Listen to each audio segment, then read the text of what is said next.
안녕하세요. 이준석입니다. 오늘도 저희 사무실에서 이렇게 영상을 찍고 있는데요.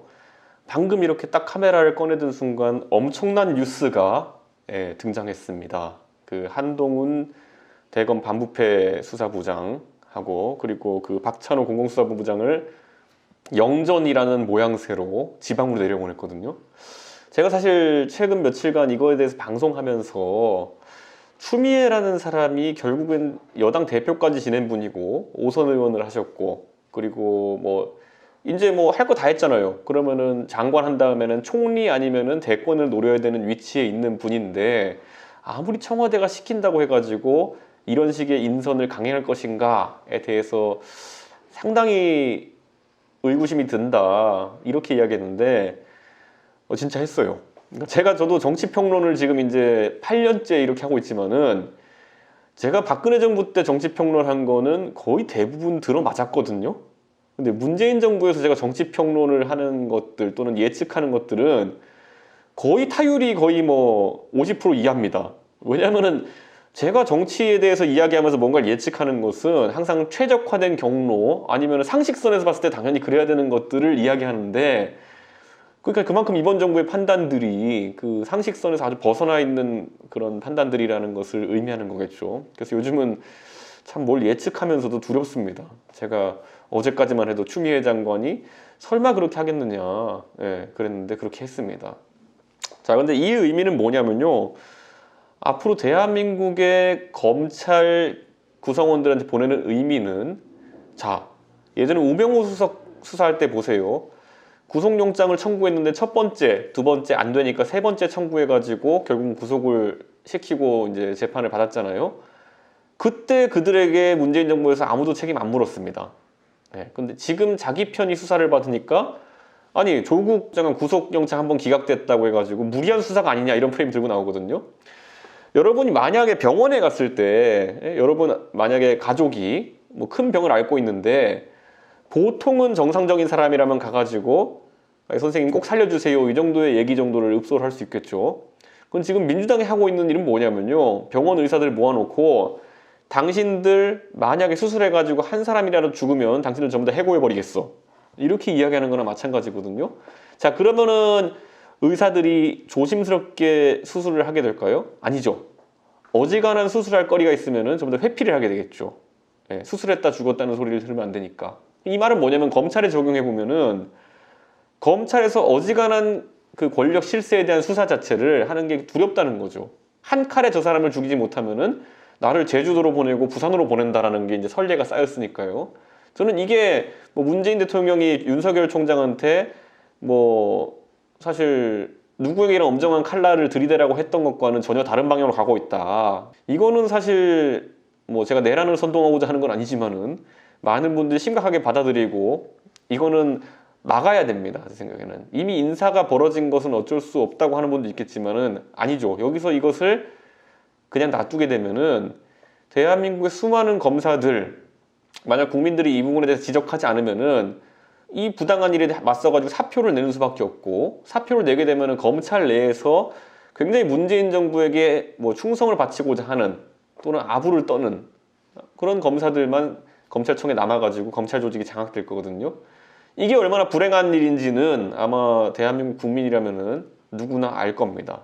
이미 이번 정부 보면은 무수한 독선에 따른 정책적 판단들을 했어요.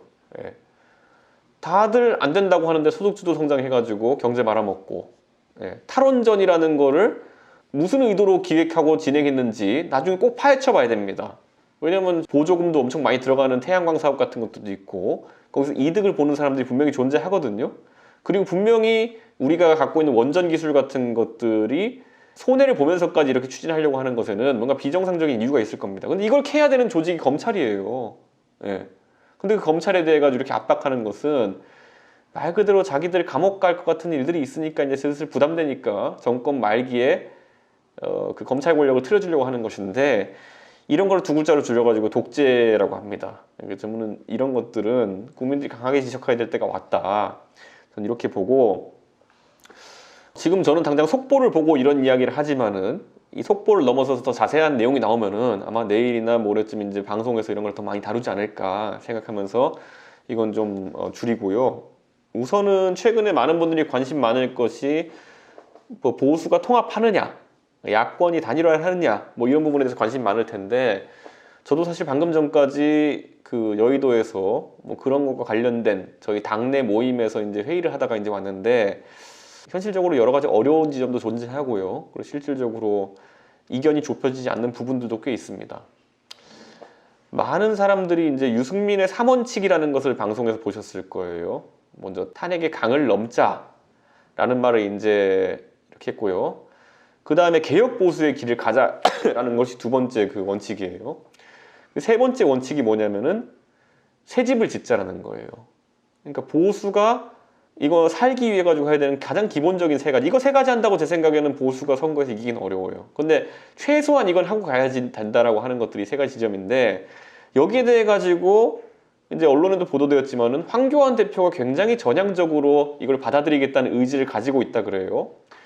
사실 굉장히 그건 황교안 대표의 결단에 가까운 것이겠죠. 그런데 그것을 발표하려고 했는데 뭐 친박의 모 의원님이 그걸 받아들이면 내가 탈당해버리겠다, 이런 식으로 내부에서 얘기했다 그래요. 그랬더니만 황교안 대표가 이제 발표를 하지 않는 방향으로 이제 선회를 했는데, 저는 이런 생각을 해요.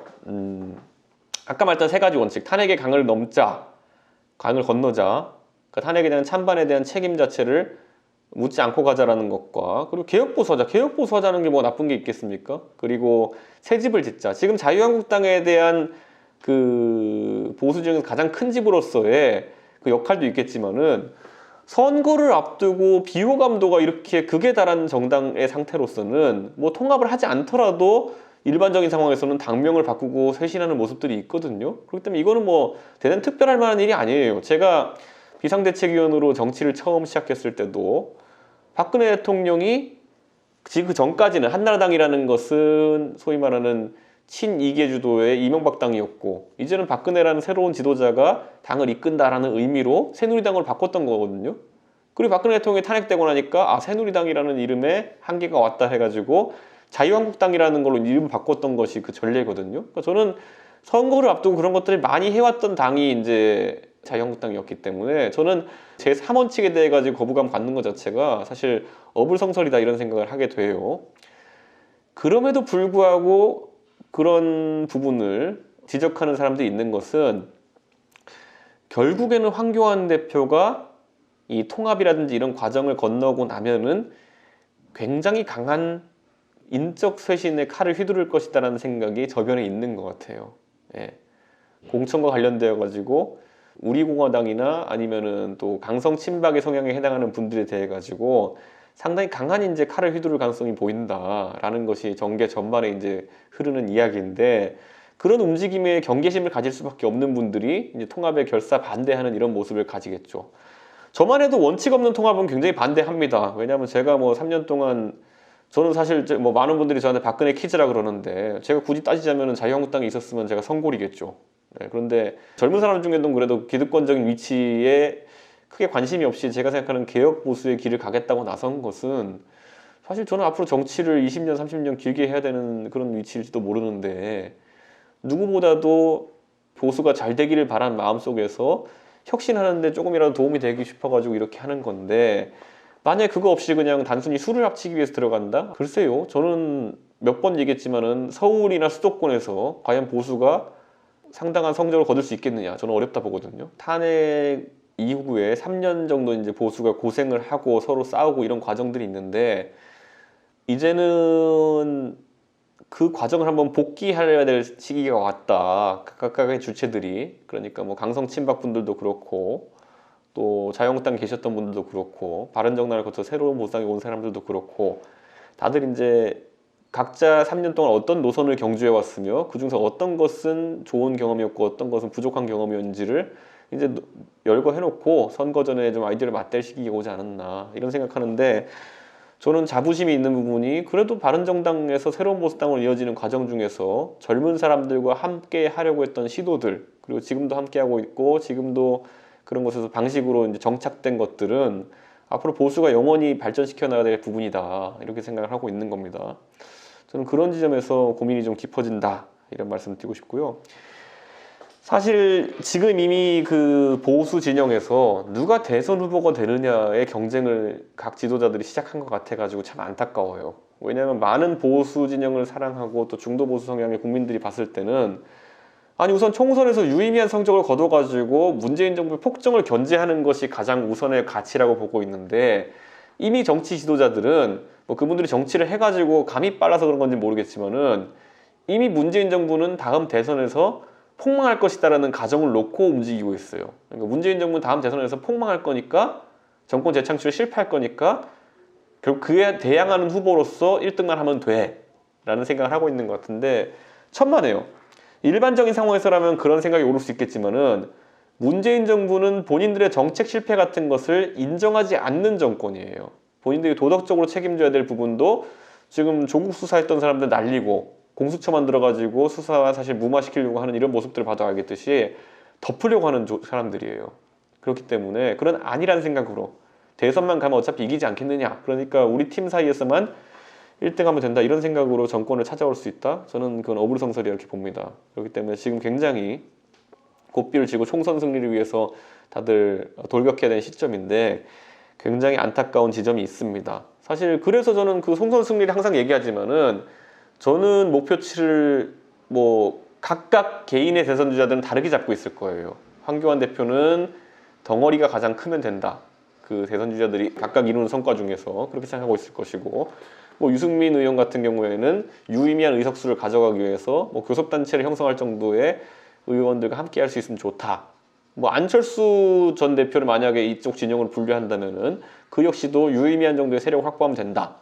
홍준표 전 대표 같은 경우에는 나랑 같이 하는 사람 몇몇만 당선돼도 족하다. 뭐 여러 가지 목표가 있겠죠. 그건 팀 플레이를 하는 사람들 입장에서 지금 내세울 수 있는 목표가 아니에요. 그러니까 팀에서는 150석을 넘겨가지고 문재인 정부의 독주를 견제해야 되는 상황인데, 그러려면 제가 누차 얘기하지만 숫자를 덧셈을 해보면요, 전국의 253개 지역구 중에서 영남의 65개 정도를 혹시라도 진짜 가져온다면은, 자 그거 영남 싹쓸이 한다 치고요, 충청도에서 한 27개 있을 텐데 그 중에서 최소 10개 이상 갖고 와야 되고요, 그리고 강원도에서 9개인가 있을 텐데 5개 정도 갖고 와야 되고, 호남에서는 한두 개, 잘하면 한두 개 갖고 올 테고, 자 그 다음에 비례 의석이 이제 47개가 있는데 그 중에서 한 20개 번보세를 갖고 온다고 하고, 이거 다 더하면요 65 더하기 10 더하기 5 더하기 20 하면은 100개, 딱 100이에요.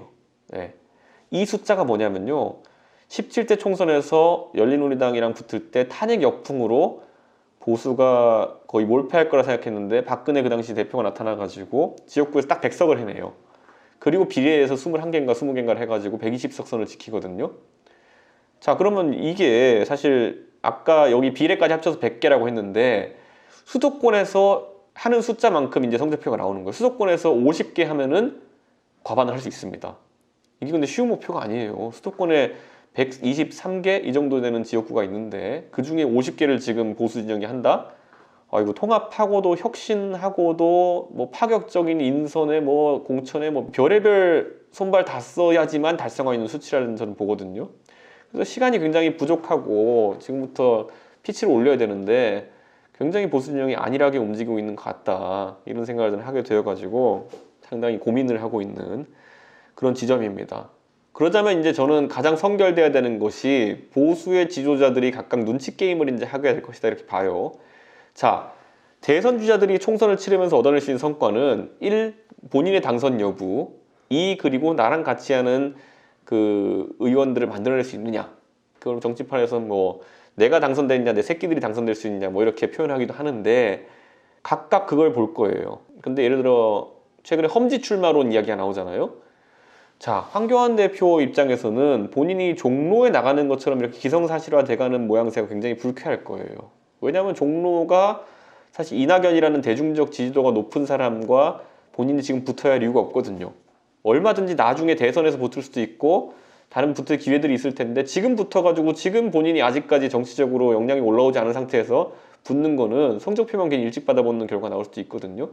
그래서 뭔가 다른 해법을 찾으려고 할 것인데, 비례로 출마하는 것도 사실 가능하긴 했는데 지금 시점에서는 자유한국당이 비례한국당이라는 시나리오를 들고 나오면서 그것도 굉장히 어불성설이 되어버렸어요. 예를 들어 황교안 대표가 출마를 하려고 하면은 비례를 받아가지고 본인이 자유한국당 대표인데 비례한국당으로 옮겨서 출마한다? 이거는 굉장히 저는 웃긴 상황이 나올 것이다. 저는 이렇게 봅니다. 그거는 좀 어려울 것이다 이렇게 보고, 제가 원래 황교안 대표를 위해 가지고 전략을 고민하는 사람은 아니지만은 황교안 대표가 선택할 수 있는 승부수 중에 하나는 진짜 험지 중에 험지에 출마하는 것. 뭐 호남 이 정도 되면 그거는 좀 아주 이제 당선 가능성이 굉장히 낮으니까 장난스럽게 비춰질 가능성도 있고 또 여러 가지 오해를 나올 수 있지만은, 그게 아니라 예를 들어 서울 같은 경우에 굉장히 전통적으로 보수가 약한 곳, 우리가 보통 서남권에 있는 그 금천 관악구로 이렇게 합쳐가지고 금관구라고 해요. 예. 그리고 서울 동북 쪽에 있는 곳들을 노원, 도봉, 강북 합쳐서 노도강이라고 하는 경우가 있거든요. 근데 노도강중이라고 하기도 하고 중랑구까지. 근데 이런 지역들은 또 선거라는 것은 두 가지 요소를 보는데, 그러니까 땅이라고 하면 뭐 땅값을 보는 게 아니라 그 땅에서 애초에 거주하는 사람들 중에서 보수적 성향 가진 사람과 진보적 성향 가진 사람이 어느 정도 비율이냐를 땅 본다고 이제 이야기하고요. 개인의 인물 경제력, 상대 후보랑 붙어봤을 때 어느 쪽이 좀 더 클래스가 높냐, 체급이 높냐, 아니면은 또 호감도가 높냐 이런 것들이거든요. 자, 종로라는 곳은 땅으로 보면요 보수가 원래 좋은 곳이에요. 그래가지고 예전에 보면은 뭐 이명박 대통령도 종로에 당선된 적이 있고 박진 의원이 계속 당선되기도 했었고 정세균 의장이 들어오면서 두 번 연속 당선되면서 거기가 무슨 민주당이 굉장히 센 곳처럼 돼버렸는데, 원래는 종로는 보수가 그렇게 센 곳입니다. 그렇지만 땅은 원래 보수가 좋은 거죠. 그런데 이제 이낙연 총리 같은 경우에는 지금 어쨌든 뭐 특수한 상황 속에서 대선 지지율이 높은 상황이다 보니까 인물 경쟁력에 있어가지고 황교안 대표가 밀릴 수밖에 없는 구조가 나와요 지금은. 그렇기 때문에 그게 좀 하나의 험지라는 이유가 되는 것이고, 반대로 구로 같은 경우에는 땅이 보수한테 진짜 안 좋아요. 강북 같은 경우에는 정양석 의원님이 이제 사실 호남 출신이신 것도 있고, 그리고 3파전이 잘 벌어져가지고 이번에 당선이 되셨긴 했는데, 원래 전통적으로 노도, 강, 중까지, 중랑까지가 보수가 그렇게 험지예요. 그 땅은 굉장히 보수한테 안 좋은데, 만약에 황교안 대표가 금관구, 금천 관악구로나 노도, 강, 노원, 도봉, 강북, 중랑 정도까지 출마하는 용단을 내린다면은 두 가지 효과가 있는 게 뭐냐면, 거기에는 이낙연 총리 같은 사람이 또는 여권의 거물이 쫓아가기가 힘듭니다. 왜냐하면 아니 상대 당의 대표가 험지에 땅이 굉장히 안 좋은 곳에 출마했는데, 그 만약에 그 민주당에서 땅이 좋은 곳에 다선 의원이 갔다가 거기서 만약 황교안 대표는 지면은 그분은 정계 은퇴예요. 대구는 민주당 험지인데 거기 김부겸 그 장관님이 도전하셔가지고, 김문수 지사도 굉장히 뭐 거물 정치인인데 거기서 새누리당 공천 받아가지고 수성에서 지니까 김문수 지사님이 굉장히 지금 정치적으로 곤란한 상황에 빠졌던 것이거든요. 그러니까 저는 그런 논리를 그대로 적용했을 때 황교안 대표가 험지 출마를, 김부겸 장관 같은 마음으로 험지 출마를 강행했을 때 따라가는 게 사실 쉽진 않다. 뭐 굳이 따라 나온다면은 지명도 높이고 싶은 정치 신인 정도가 따라 나오는 가능성이 있다. 이 정도로 보고, 그렇게 했을 때는 오히려 황교안 대표 당선 확률이 종로에서 이낙연 총리랑 붙는 것보다 높을 수 있다. 이런 생각을 하는 거죠. 그래서 그런 전략을 택하는 건, 그런데 이제 황교안 대표 주변의 측근들이 아마 어떻게 받아들일지 모르겠는데, 당대표가 그렇게 돌격 앞으로 하면서 먼저 질러버리잖아요. 그러면 다선 의원들이나 다른 경쟁 대선 주자들 같은 경우는 굉장히 뻘쭘해집니다. 이게 우리가 운동장에 줄 설 때 보면은 학생이 기준 이렇게 하고 먼저 선생님이 세우면은 운동장 기준에 따라서 이제 뭐 학년별로 좌우로 정렬하고 이렇게 하잖아요. 만약에 대표가 구로, 관악, 금천 정도 되는 곳에 깃발을 꽂잖아요. 그러면 뻘쭘하게 이제 예를 들어 대선 주자를 하는 분들 중에 예를 들어 뭐 홍준표 대표 이런 분들이 나는 대구 나가겠다 이래버리면은 굉장히 뭐 그거는 우스운 상황이 될 수도 있어요. 본인한테 불명예스러울 수도 있고. 그렇기 때문에 저는 아마 황교안 대표가 그 정도 판단을 내릴 상황인지 모르겠지만 한다면은 굉장한 파급 효과가 있을 것이다. 이런 생각을 하게 됩니다. 그리고 무엇보다도 이번에 보면 자유한국당에서 뭐 김태호 지사 같은 분들, 그런 분들도 험지 출마를 하라. 왜냐하면 김태호 지사가 이제 거창 출신이신데, 거창 이런 데 가면 100% 무소속이 아니라 민주당으로 나와도 될 거예요. 아마 김태호 지사는 거기서. 그러니까 그 정도로 이제 인기가 좋은 분인데, 본인도 이제 잠깐 쉬고 계시니까 지난번에 경남지사 때 워낙 고생하신 뒤에 그 수도권 도전하라 그러면은 안 올라오겠죠. 왜냐? 본인도 이제 다시 원내 진입해가지고 대선 레이스에 들어가셔야 되는데, 그러다 보니까 황교안 대표가 그런 것들을 근데 관철시켜가지고 결국에는 본인이 살신성인하는 모습을 보여주는 게 있고, 그게 우리가 보통 임진왜란 사국 이런 데 보면 많이 나오는 사즉생, 생즉사 뭐 이런 거거든요. 보면은 저는 그래서 그런 부분 판단을 어떻게 할지가 아마 보수 대통합에서도 그리고 군기 잡는 데 있어서도 상당히 큰 변수가 될 것이다. 이렇게 저는 판단합니다. 오늘 여기까지 하고 다음 주에 제가 더 자세한 설명을 그때는 아예 보수 대통합에 대한 얘기만 한번 쫙 풀어보도록 하겠습니다. 감사합니다.